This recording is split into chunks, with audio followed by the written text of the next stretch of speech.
And if you haven't been, like for me, it's like you're getting hit in the face with reality, and if you're not consistent, that reality will hit you harder and harder each time. So it creates a sense of like purpose in your life. You're almost like scared. It's not fear, but it's like you don't want to miss because you don't want to get hit with the reality. Like you don't want to be inconsistent with your training because you don't want to be hit harder by the reality next time you go, if that makes sense. Makes perfect sense. I just think that it gives you just a massive structure in your life. And not only that, not to mention the stuff like, look, I'm not going to sit here and talk about crime rates or anything like that because I don't know the statistics.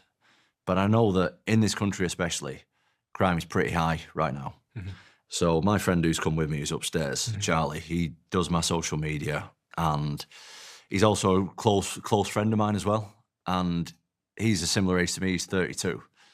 And he's literally just started training because I literally said to him, like, Charlie, and I say this to everybody who's not involved in martial arts, if you need to, and I'm not saying you need to be a world champion, you need to train but you need to have a general idea of how to defend yourself if it ever happens. Like, you don't need to be good, you don't need to have a fight, you don't need to be preparing to fight someone in a ring, in a cage or whatever. But I think everybody should be comfortable with a general idea of how to defend themselves if they need to. Whether that be if you own a house, if you have children, if you have a girlfriend or a boyfriend or whatever, if you have somebody who you might need to protect who can't protect themselves or something that you might need to protect, you need to have some kind of idea on how to protect that. That's my opinion. Because fighting's a scary thing. At the best, it's like, I'm the #1 heavyweight in the world right now, and I'm scared to fight somebody.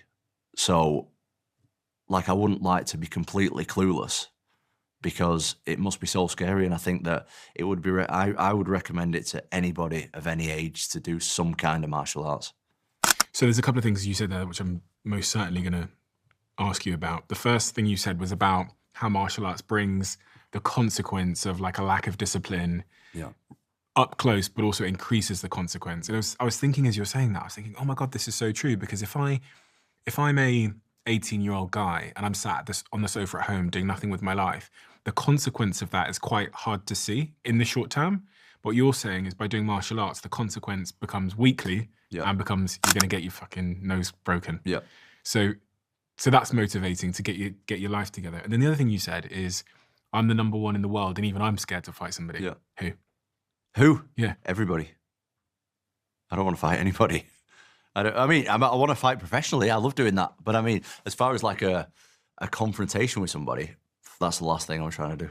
I don't want